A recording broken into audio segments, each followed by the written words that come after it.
The Knowledge Library Daily Current Affairs. News headlines 18th November 2023. National News. Prime Minister Narendra Modi has stressed that efforts should be made to effectively deal with the challenges posed by artificial intelligence and deepfake technology.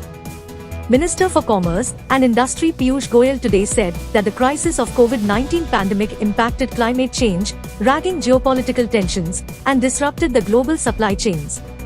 Prime Minister Narendra Modi has conveyed his greetings to Pedro Sanchez for his re-election as the President of the Government of Spain.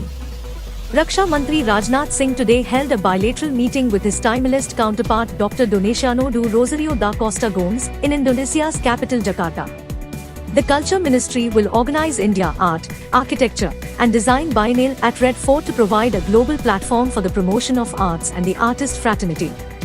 President Draupadi Murmu will inaugurate a two-day international conference cum exhibition on aerospace and aviation in 2047 in New Delhi tomorrow. Department of Pensions and Pensioners Welfare, Government of India has launched a month-long nationwide campaign to make pensioners aware of the use of face authentication technology for submitting Digital Life Certificate, DLC. External Affairs Minister Dr. Jaishankar today said that the New Delhi Leaders' Declaration adopted during G20 summit will be remembered for bringing back the G20 focus on the real and serious concerns of the Global South. Prime Minister Narendra Modi has invited inputs from citizens for Mann Ki Baat program that will be broadcast on 26th November on Akashvani. External Affairs Ministry has said that India has always underlined the need for humanitarian law and civilian casualties to be avoided in the Israel-Hamas conflict.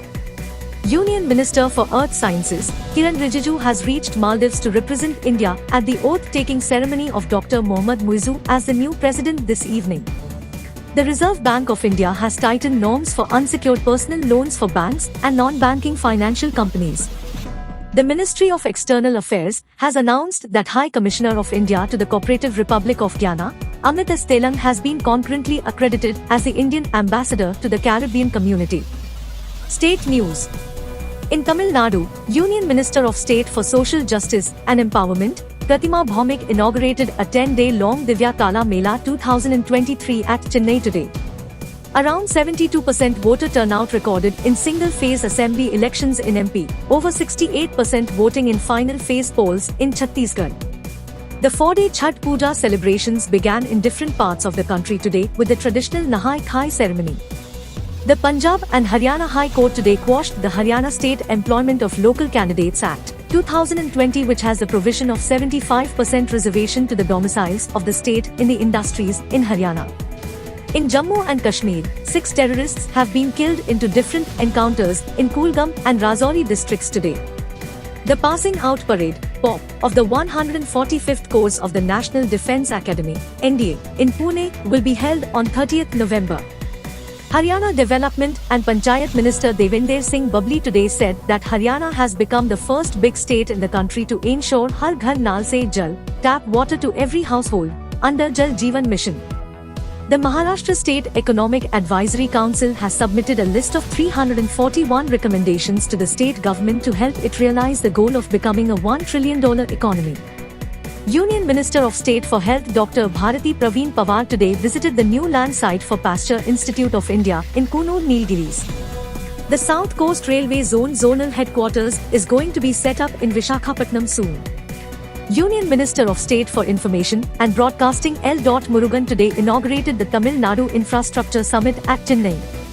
In the Kashmir Valley, Lieutenant Governor Manoj Sinha chaired a high-level meeting yesterday to review the security and development scenario in all 10 districts of Kashmir Division. International News.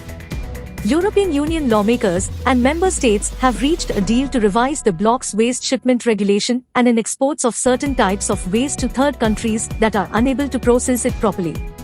In Ukraine, at least 9 people have been killed and 10 others injured in Russian shelling on the southern city of Kherson. Sudanese government has asked the United Nations to terminate its political mission, UNITHAMS, in the country, immediately. Finland has announced that 4 of the 9 crossing points on its long eastern border with Russia will be closed starting Saturday. Prime Minister Petteri Orpo said that it is an attempt to stem the flow of asylum seekers. US President Joe Biden has reaffirmed the United States' commitment to strengthen the semiconductor supply chain, with a special emphasis on collaborative efforts with key nations, including India. A high court in Kenya extended orders to block the deployment of about 1,000 police officers to Haiti. Sri Lanka has shared details of its agreement with China's Exim Bank with the Paris Club. The deep depression over Northwest Bay of Bengal and adjoining area moved further north-northeastwards and intensified into cyclonic storm Midili. Sports news. In the ICC Men's Cricket World Cup, Australia registered a 3-wicket win over South Africa in the second semi-finals at the Eden Gardens in Kolkata last night to set up summit clash with India. In FIFA Soccer World Cup 2026 qualifiers, India began their second-round campaign with 1-0 victory over Kuwait yesterday. Thank you. Have a nice day ahead.